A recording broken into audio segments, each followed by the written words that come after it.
Bueno, hoy vamos a contestar la siguiente pregunta: ¿cómo reconocer la voz de Dios? Vamos a orar porque necesitamos definitivamente su dirección hoy y siempre. Bendito Padre, gracias Señor, gracias porque tú estás aquí. Gracias porque tú eres un Dios inamovible y porque tú le hablas a tus hijas y a tus hijos. Gracias Padre porque podemos contar contigo hoy y siempre, y porque hoy nos vas a dar la información, la intención de corazón y una transformación en nosotros para que podamos discernir mejor tu voz y hacer tu voluntad. En el nombre de Cristo Jesús, amén. En 1979 resulta que un avión despegó rumbo a la Antártida con 257 personas a bordo. Este no era un vuelo normal, no era un vuelo que va de un destino a otro, sino era un vuelo panorámico. La intención de este vuelo era simplemente sobrevolar la Antártida para que la gente pudiera ver a través de un avión muy moderno, con grandes ventanas y un fuselaje diferente, apreciar las maravillas de la Antártida. La tripulación era experimentada, el avión estaba en perfectas condiciones, de hecho era un avión con una tecnología increíble para aquel entonces, y el clima incluso era bastante bueno. Lo que nadie sabía era que horas antes del despegue alguien había cambiado las coordenadas tan solo unos poquitos grados. Y esta persona que cambió las coordenadas no lo hizo con una mala intención. De hecho, se hizo este cambio porque habían detectado que había una coordenada que no estaba bien. Entonces simplemente hizo su trabajo. Sin embargo, esos pocos grados fueron alejando al avión de la ruta que debía de tener. Cuando llegaron a la Antártida, una ilusión óptica hizo que el cielo y la nieve se vieran como uno mismo, y ellos no pudieron identificar que frente a ellos se encontraba el monte Erebus. Es un volcán de más de 3,700 metros de altura. Cuando vieron la montaña, tristemente ya era muy tarde. Los pilotos, al tratar de hacer el esfuerzo por elevar el avión, no lo lograron y el avión se estrelló. El resultado es que las 257 personas que iban arriba, incluida la tripulación, todos fallecieron. No murieron porque el avión fuera malo, no murieran porque el clima fuera incorrecto, ni porque los pilotos fueran inexpertos. ¿Saben por qué murieron? Murieron porque seguían una dirección equivocada, creyendo que era la correcta. Por eso se estrellaron. Y cuando yo estaba leyendo esta historia, la realidad es que no podía dejar de pensar en el tema de hoy, porque mucho tiene que ver con nuestra vida. Muchos de nuestros errores definitivamente no comienzan con una mala intención. ¡Ay, voy a subirme al avión y me voy a estrellar! ¿Verdad que no? Uno se casa con las mejores intenciones, uno tiene hijos con una gran ilusión, uno se cambia de trabajo esperando que sea lo mejor, uno espera que pasen las mejores cosas que podemos tener en nuestro corazón, hasta que nos damos cuenta que íbamos en la dirección incorrecta y nos estrellamos. Por eso, esta es una pregunta muy importante. ¿Estoy escuchando la voz correcta? Porque tu vida misma va a depender de la voz que decidas seguir. Por eso Jesús dijo en Juan 10:27: mis ovejas oyen mi voz, yo las conozco y ellas me siguen. ¿Observaron el orden? ¿Qué hacen primero las ovejas? Oyen y luego siguen. Nadie puede caminar en la dirección correcta si no aprende antes a reconocer la voz correcta. Y por eso debemos de ser bien cuidadosos, porque tenemos muchas voces a nuestro alrededor hoy en día, y muchas de ellas pueden sonar muy espirituales, ¿eh? Hay otras que definitivamente dices, no, este es el mundo mundano, pero hay otras que pueden sonar espirituales y aún así nos conducen en direcciones incorrectas. Fíjense lo que dice Primera de Juan 4:1: queridos amigos, no les crean a todos los que afirman hablar de parte del Espíritu.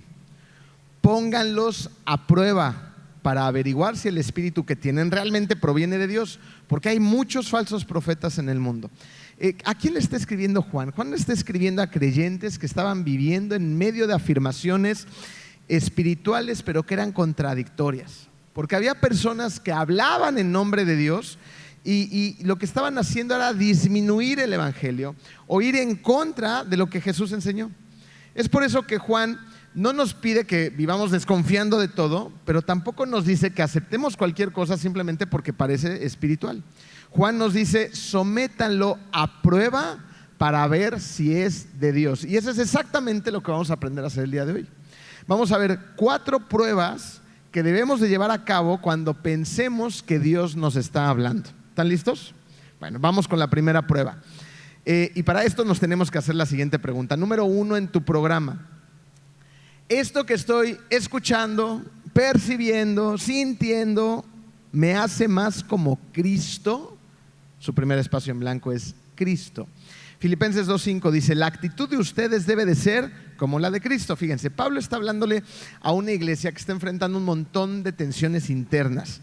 Pero antes de hablar acerca de la obediencia, está poniendo como modelo a Jesucristo. Antes de hablar desde la obediencia de Jesús, de la entrega de Jesús para la gente a través de las indicaciones de Dios, les está diciendo, ustedes lo primero que tienen que hacer es adoptar la misma actitud de Cristo. Y a veces pensamos que la palabra actitud es simplemente andar con una buena actitud, no estar de buenas, darle buena cara a las circunstancias, pero esto va mucho más profundo que ello. Habla más profundo que una emoción. De hecho, habla de una manera de pensar, de una forma de interpretar la vida y de responder a las circunstancias, a las situaciones y a los demás. En otras palabras, Pablo está diciendo, a ver, antes de decidir, lo que tienes que hacer es mirar la actitud de Jesús, cómo Él pensaba, cómo Él interpretaba la vida, cómo respondía a los demás. Porque Dios nunca te va a dar una dirección que te lleve a parecerte menos que a su Hijo, sino todo lo contrario. Dios definitivamente nos va a llevar en muchos momentos de nuestra vida por caminos difíciles. De hecho, nos va a llevar por momentos y caminos que van a ser incómodos para nosotros o dolorosos. Pero el resultado de esa dirección que Dios te está dando es que te parezcas más al carácter de Jesucristo. Y cuando alguien adopta esta actitud en su vida, entonces empieza a hacer cambios, empieza a vivir de una manera completamente diferente y enfrentar cada decisión de una manera distinta. Fíjense, hace más de un siglo, un pastor llamado Charles Sheldon le contó a su iglesia una serie de testimonios de personas que se comprometían a no tomar decisiones importantes sin antes hacerse una simple y sencilla pregunta. ¿Qué haría Jesús? ¿Han escuchado esta pregunta? ¿No? La hemos predicado aquí, de hecho nos hemos llegado hasta a poner algunas pulseras con las siglas, ¿no? De ¿qué haría Jesús? Pues resulta que cuando este pastor lanza estos testimonios a su iglesia, hay personas que desean adoptar esta forma de hacer la vida. Y entonces se comprometen durante un tiempo, durante un año, a no tomar ninguna decisión importante sin antes preguntarse ¿qué haría Jesús? Y los resultados fueron impresionantes. Estas personas cambiaron en sus casas, cambiaron en su matrimonio, cambiaron en su educación hacia sus hijos, cambiaron en sus negocios, cambiaron en su integridad como personas. Sus vidas se veían completamente diferentes a lo que eran un año antes. Y el propósito no era solamente imaginarse lo que Jesús haría. Porque, miren, esta es una pregunta que puede ser una pregunta que nos puede orillar incluso a tomar malas decisiones. A ver, ¿cómo? Te voy a decir por qué. Porque si tú no conoces al Jesús de la Biblia, si no lo conoces realmente, entonces esta pregunta pierde validez. ¿Qué haría Jesús? ¿Y quién es ese Señor? No tiene ningún sentido. Tú tienes que conocer a Jesús para saber realmente qué haría Jesús. Y no al Jesús que solamente te cuenta, no, al Jesús que está en la Biblia. Y en la Biblia encontramos a un Jesús que le apasionaban ciertas cosas, que su corazón así latía fuerte, que se emocionaba. Conocemos un Jesús que había cosas que le indignaban, que le enojaban. Vemos un Jesús que tenía carácter, pero al mismo tiempo era tan atractiva su personalidad que a donde llegaban todos los niños corriendo y decían Jesús, Jesús. No era una persona amargada, ni era un Grinch fariseo, no, era todo lo contrario. Era una persona que ofrecía libertad al yugo que los fariseos estaban poniendo sobre los demás. Era una persona que vivía llena de esperanza, de fe, de gracia, que transmitía a los demás. Bueno, era el Hijo de Dios, sigue siendo el Hijo de Dios. Y es ese Jesús al que tenemos que conocer, porque solamente conociéndolo realmente vamos a poder contestar esa pregunta con validez. ¿Qué haría Jesús? Ya sé qué haría Jesús. Jesús no ve el chisme y va a decir, a ver, ¿a quién están criticando?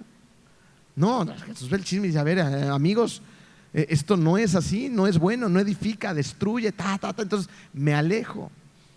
Jesús No andaba echándole fuego a los problemas y a los conflictos, sino todo lo contrario. Él llevaba, ¿qué llevaba? Paz. Mientras todos los demás incendiaban las cosas, él transmitía y llevaba paz. Entonces, ¿qué haría Jesús? Solamente va a ser útil responder esta pregunta cuando conocemos a Jesucristo. Sin embargo, a veces nos perdemos un poquito, porque no conocemos muy bien a Jesús de la Biblia y porque también los versículos y todo el contenido de la Biblia que nos ayuda a conocer mejor a Jesús lo desconocemos. Fíjense, para muestra un botón. Vamos rápidamente a Santiago 3, versículo 14 y 15. Y vamos a ver lo que Santiago nos dice acerca de la sabiduría. Y unos versículos más adelante vamos a ver lo que Santiago pone en contraste contra la sabiduría del mundo y la sabiduría que proviene de Dios. ¿Están listos? Fíjense, Santiago 3, 14 y 15 dice así: pero si ustedes tienen envidias amargas y rivalidades en el corazón, dejen de presumir y de faltar a la verdad.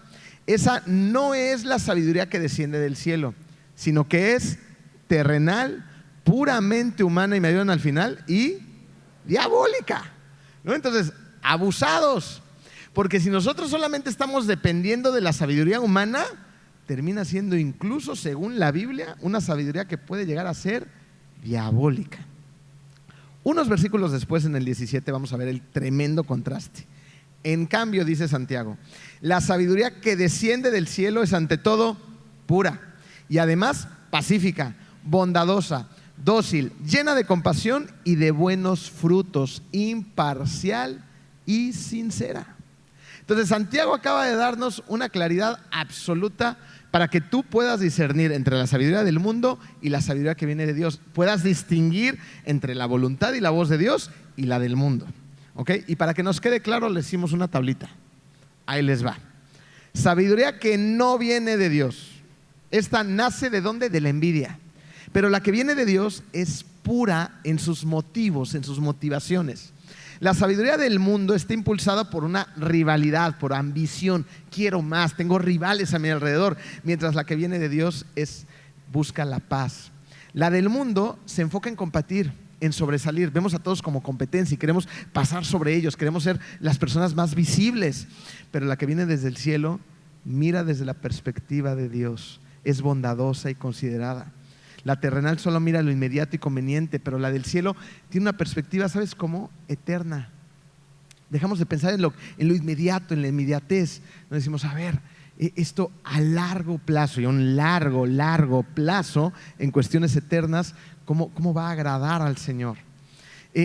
La que es del mundo es puramente humana, depende únicamente del razonamiento natural, mientras la otra, la de Dios, está dispuesta a escuchar y a ser corregida. La de la tierra divide, acusa y destruye, mientras la de Dios está llena de compasión. Una sabiduría terrenal produce desorden al final de cuentas, pero la que viene del cielo produce buenos frutos. La de la tierra justifica la parcialidad y el favoritismo, ¿no? Hay favoritos, mientras la del cielo es imparcial. La de la tierra disfraza con palabras espirituales, pero la del cielo es sincera y no es hipócrita. La sabiduría terrenal pregunta, a ver, ¿cómo puedo ganar? La del cielo pregunta, ¿cómo puedo honrar a Cristo? Por eso cuando alguien diga, es que siento que Dios me está guiando a hacer esto o aquello, la primera prueba es observar qué clase de persona está produciendo esa dirección. ¿Claro como el agua? ¿Sí, a medias? Sí. Ok, vamos a la siguiente pregunta. Número 2. ¿Es consistente con la forma en que Dios me creó?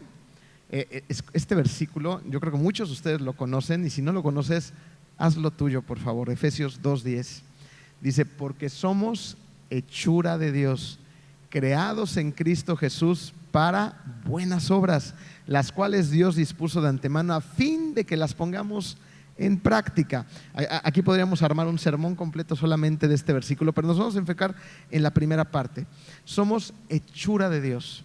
La palabra hechura viene del griego original de una palabra que se llama poiema. ¿A qué le suena poiema? A poema. Eres un poema, lo creas o no. Es más, mañana en la mañana que te despiertes y veas a tu guapísimo esposo dormido junto a ti roncando, es decir, Señor, es un poema, es un poema, es un poema, es un poema, Señor. Somos un poema de parte de Dios. Es más, vamos más allá. En el idioma original hace referencia a una obra maestra. O sea, de ese tamaño, no eres cualquier poemita, O sea, eres una obra maestra que Dios creó con sus propias manos y que trajo a esta tierra para motivos y propósitos bien específicos. ¿Sabes qué quiere decir eso? Quiere decir que Dios no improvisó contigo. No dijo, a ver, pues vamos a mandarle por aquí esto, aquello, a ver qué sale. No, te hizo a mano y te hizo muy bien. Te llenó de dones, de talentos, de recursos. Te envió en un momento preciso en la historia del mundo, a un país preciso, en una cultura donde tú podías hacer solamente lo que tú puedes hacer para cumplir su propósito. Eres una hechura de parte de Dios. Él te dio esa combinación increíble. Por eso, cuando Dios dirige tu vida, lo va a hacer desarrollando el diseño que Él mismo puso en ti. O sea, Él no va a ir en contra de su diseño, ¿verdad? Es decir, a ver, yo lo creé pero no lo vamos a usar para eso, ¿no? Imagínate que metieras un Ferrari, así un carro de estos de carreras increíble que está diseñado para andar en una pista de Fórmula 1 y dijeras, no, es que este carro es maquinona que trae. Entonces Dios diría, lo vamos a poner en la terracería del monte. ¿Serviría de algo el coche ahí? ¿Verdad que no? Entonces, ¿dónde ve el carro? Pues en la pista. En una pista de carreras.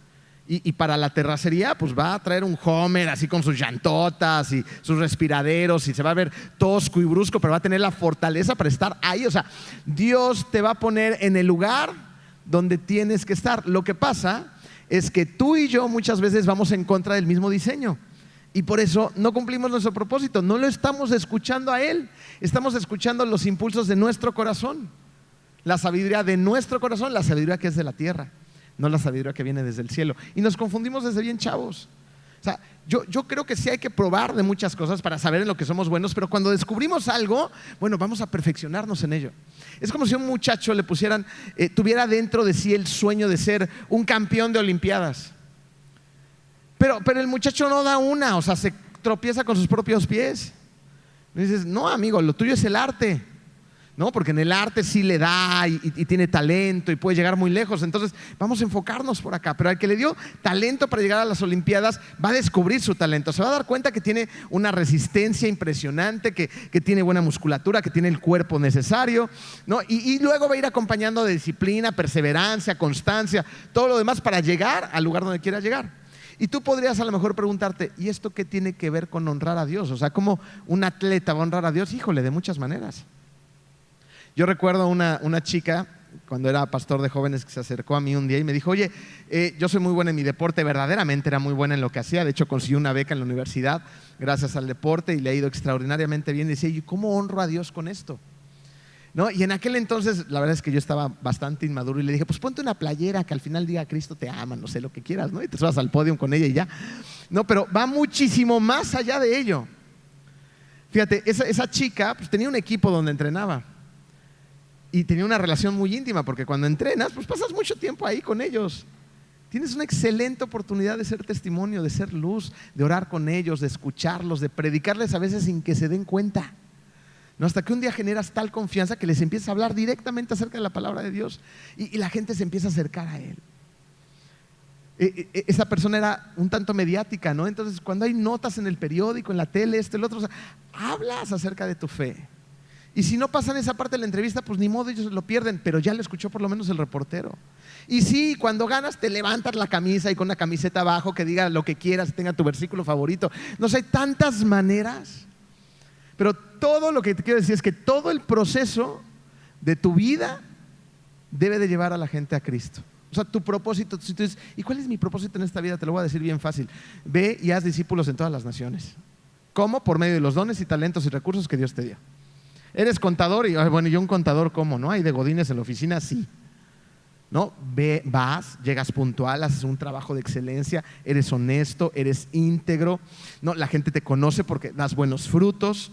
Oras antes de comer, le platicas a la gente acerca de Dios, eres respetuoso, excesivamente respetuoso con tu esposa, con tus hijos. O sea, ven a una persona diferente y con lo que sea que hagas en la vida. Eso es lo que tenemos que hacer.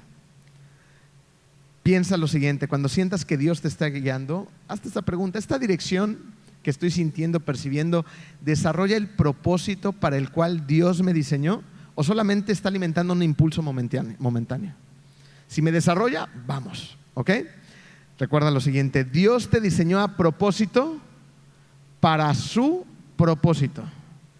Dios te diseñó a propósito, ¿para qué? Para su propósito. Haz lo tuyo, ¿ok? Tienes mucho trabajo que hacer en esta tierra.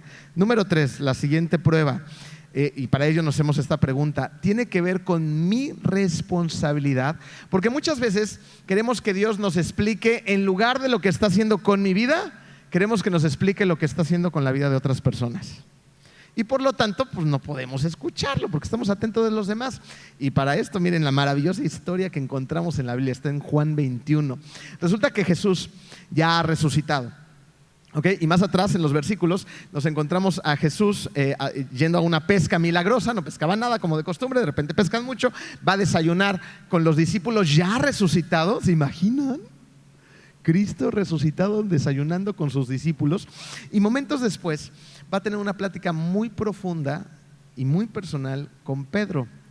Pedro, antes de que crucificaran a Jesús, ¿se acuerdan qué hizo el bárbaro? Lo negó no una, no dos, 3 veces. Entonces, Jesús, en lugar de estar enojado y furioso con él, lo que va a hacer es restaurarlo, ¿ok? Y para eso va a tener una plática con él y le va a decir cosas como: a ver, ¿cuánto me amas? Y entonces Pedro, ¿se acuerdan cuántas veces le dice que lo ama? 3 veces vuelve a afirmar su identidad de Pedro y le va a decir: ok, ya estamos listos, ya te perdonamos, ya te restauramos, tú me amas, yo confío en ti, restaurado estás. Y entonces ahora lo que sigue es lo siguiente, Pedro: vas a tener una gran misión, y tu misión va a ser cuidar y pastorear al pueblo, a la iglesia. Y además, para esta misión, pues van a necesitar un alto compromiso, van a necesitar que estés al 100%, y por si fuera poco, pues en algún momento de tu ministerio, pues vas a tener que dar la vida, vas a morir, ¿no? Y imagínense la plática tan intensa, tan íntima, tan profunda. ¿Y saben qué pregunta Pedro? O sea, es el colmo, pero es que se parece mucho a ti y a mí. Le va a decir Pedro a Jesús lo siguiente, porque resulta que Juan venía ahí caminando con ellos, pero unos pasitos más atrás. De repente Pedro va a voltear y en medio de esa plática tan profunda le va a preguntar a Jesucristo lo siguiente, Juan 21, 22. ¿Y qué va a pasar con él? ¿Qué va a pasar con él? Y miren la respuesta de Jesús: si quiero que él permanezca vivo hasta que yo vuelva, ¿a ti qué? Tú sígueme. ¿A ti qué? ¿A ti qué te importa? O sea, cuando estamos ahí y Dios está trabajando con nosotros, y muchas veces tratamos de desviar la mirada de parte de Dios. ¿A poco no? ¿No? Y bueno, sí, Señor, ya me confrontaste, pero si conocieras a mi hermanita, ¿no? Si conocieras a mi marido, ¿no? Y Dios está ahí diciendo: ¿y a ti qué? Es que el ministerio de al lado, ¿y a ti qué? Concéntrate en lo que yo estoy trabajando contigo.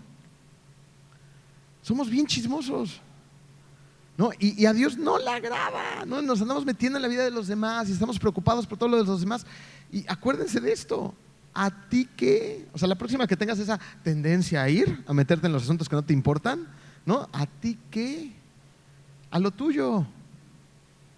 Y así vas a poder escuchar de una manera mucho más clara la voz de Dios. Romanos 14:4 dice: ¿quién eres tú para juzgar al siervo de otro? Que se mantenga firme o que caiga, es asunto de su propio Señor.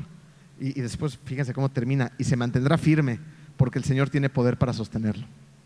Aquí nuevamente un chorro de problemas entre las iglesias, ¿no? Dentro de la iglesia le está hablando a una iglesia que tiene distensiones, y entonces andan de juzgones los unos con los otros, y les dice: a ver, ¿quién eres tú para andar juzgando a los demás? ¿no? Si se mantiene firme o se cae, ese es asunto de su propio Señor, pero además se va a mantener firme porque yo lo sostengo. A muchas personas les cuesta trabajo entender su propósito, no porque Dios no les esté hablando, sino porque están ocupados en las vidas de los demás. Por eso no escuchamos. Por eso, cuando creas haber recibido una impresión de parte de Dios, pregúntate: ¿esto tiene que ver con algo que Dios me ha confiado o solamente me está llevando a entrometerme, a comparar y a juzgar a los demás? Qué fuerte cuestionamiento y qué necesario es. ¿Esto tiene que ver con algo que Dios me ha confiado, es parte de mi responsabilidad o solamente me está llevando a entrometerme, compararme y juzgar a los demás? ¿Ok? ¿Qué aprendemos de aquí? Enfócate en tu responsabilidad, obedece tu llamado y cuida lo que Dios ha puesto en tus manos. ¿Ok? Vamos a la siguiente prueba que nos va a ayudar a reconocer la voz de Dios. Número 4. ¿Es una reprensión o es una condenación? Esto es bien importante y me gustaría que abriéramos este punto con la siguiente pregunta. Cuando tú piensas en Dios hablando a tu vida, ¿qué es lo primero que te imaginas? Es, a ver, Dios me está hablando. Entonces, ¿qué impresiones vienen a tu corazón? ¿Qué sensaciones? ¿Un Dios que te corrige con amor o un Dios que está señalando todo tu pasado? ¿Cuál de las dos? Porque hay muchas personas que viven con un peso permanente en sus hombros. Cuando oran por ese peso se sienten culpables, cuando fallan se sienten miserables y bueno, hasta cuando les va bien se sienten mal porque piensan que no lo merecen. Y con el paso del tiempo terminan creyendo que esa voz que los acusa todos los días es la voz de Dios. Pero ahí es donde necesitamos detenernos y hacer esta prueba y preguntarnos: a ver, ¿lo que estoy escuchando me está corrigiendo, me está condenando? Porque esas dos cosas no son iguales, ¿eh? Hay una gran diferencia entre ellas. Fíjense, la represión y la condenación, ambas te van a hacer sentirte incómodo. Yo no conozco a nadie que lo reprendan y que diga: ay, qué padre, me están regañando. No, o sea, te sientes incómodo, pero nacen de corazones bien diferentes y van a tener resultados completamente distintos. Fíjense, para empezar, Dios reprende porque te ama. Satanás condena porque te odia. Enorme diferencia. Uno reprende y otro condena. Dios lo hace por amor y el otro lo hace porque te odia. Dios corrige para restaurarte, mientras el enemigo acusa para paralizarte. Apocalipsis 3:19 dice: yo reprendo y disciplino a todos los que amo, por lo tanto, sé fervoroso y arrepiéntete. ¿A quiénes reprende y disciplina? A todos los que ama, a todos. Y cuando nosotros entendemos que esa reprensión que Dios está teniendo sobre nosotros es por amor, entonces vemos de diferente manera la corrección de Él sobre nuestra vida. Y decimos: a ver, Señor, no estoy haciendo las cosas bien, no, ya me lo revelaste.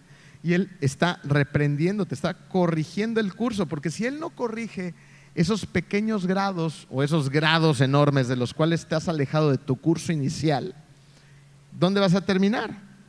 Enfrente de un volcán de más de 3,700 metros de altura. Y muchas veces cuando ya estamos tan cerquita, pues ya no tenemos tiempo de hacer más correcciones.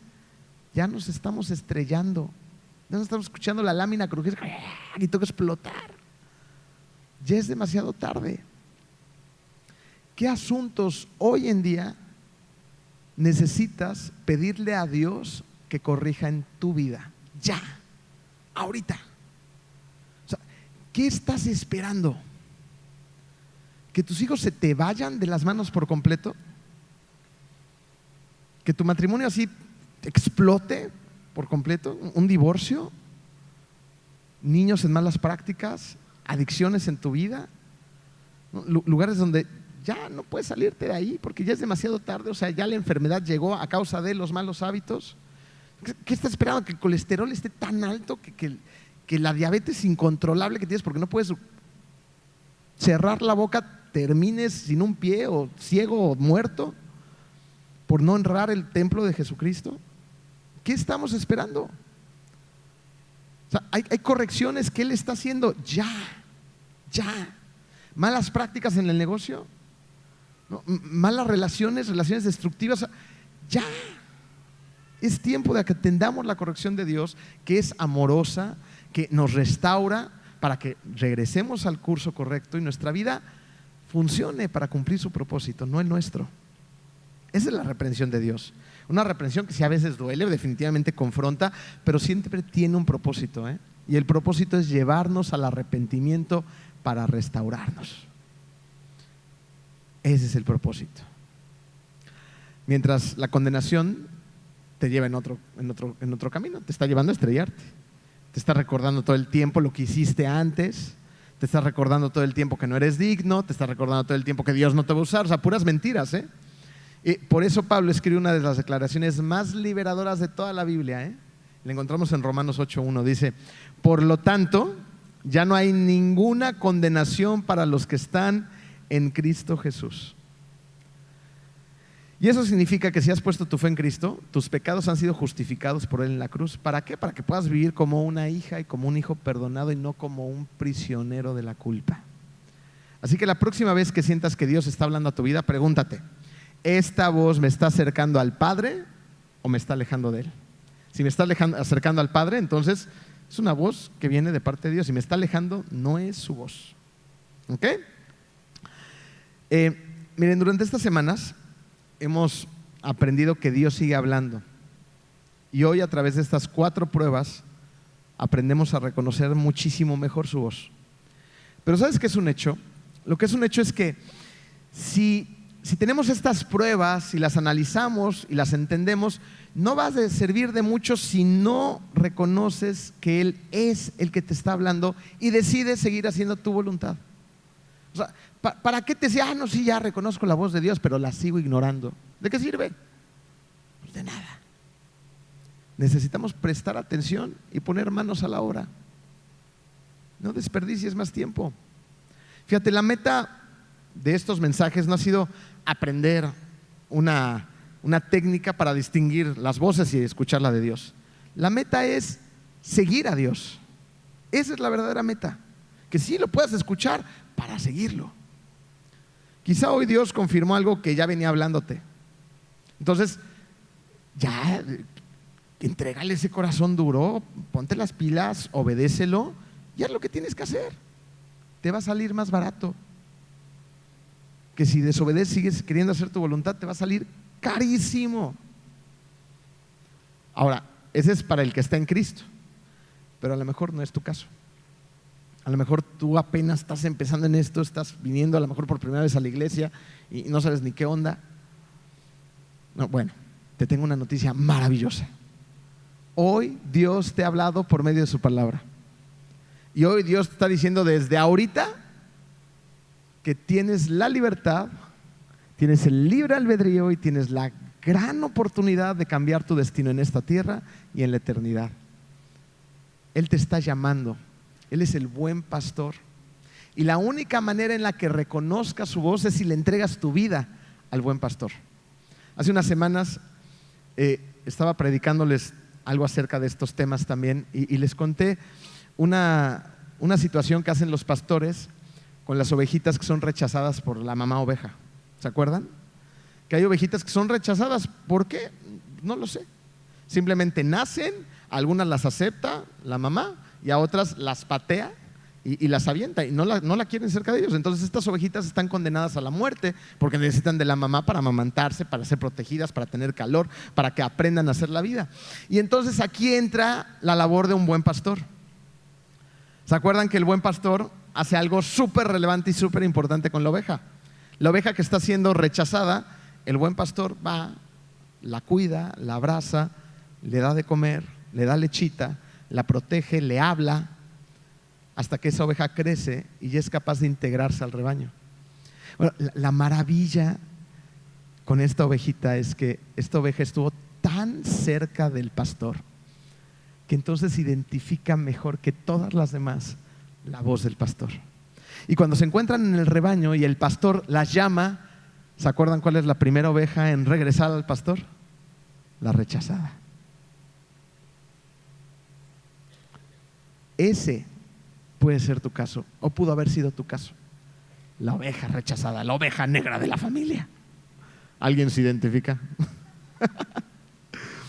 Y entonces llega el buen pastor Y el buen pastor te quiere cuidar, te quiere abrazar, te quiere alimentar, te quiere guiar, te quiere dar dirección, quiere que cumplas tu propósito en esta tierra y que tu propósito sea increíble y que lo goces y lo disfrutes, y te va a acompañar en todos los valles y en todos los lugares donde no hay agua y son terrenos peligrosos, y te va a rescatar una y otra vez y nunca se va a dar por vencido por ti, jamás. Pero tienes que conocer al pastor para reconocerlo. Si no lo conoces, no vas a reconocer su voz y vas a seguir perdido.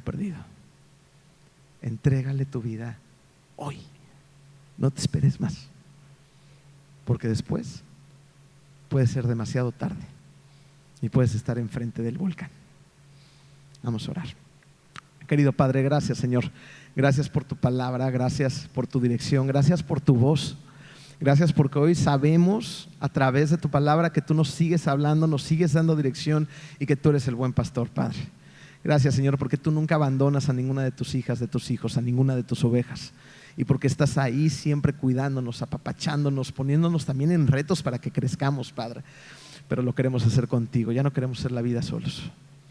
Hoy te pedimos, Padre, por todas aquellas personas que necesitan dar ese paso de obediencia para realmente hacer tu voluntad, para acudir a tu voz, Señor. Y también te pedimos por todos aquellos que no te conocen, Padre, porque rindan su corazón a ti lo más pronto posible, Señor, que te acepten, que declaran que tú eres el Hijo de Dios, que tú eres el Padre, eres soberano, eres el Dios creador de todo este universo, para que tu Espíritu Santo entre en la vida y en el corazón de todas aquellas personas que aún no te conocen. Gracias por tanto, Señor, en el nombre hermoso de tu Hijo Jesús. Amén.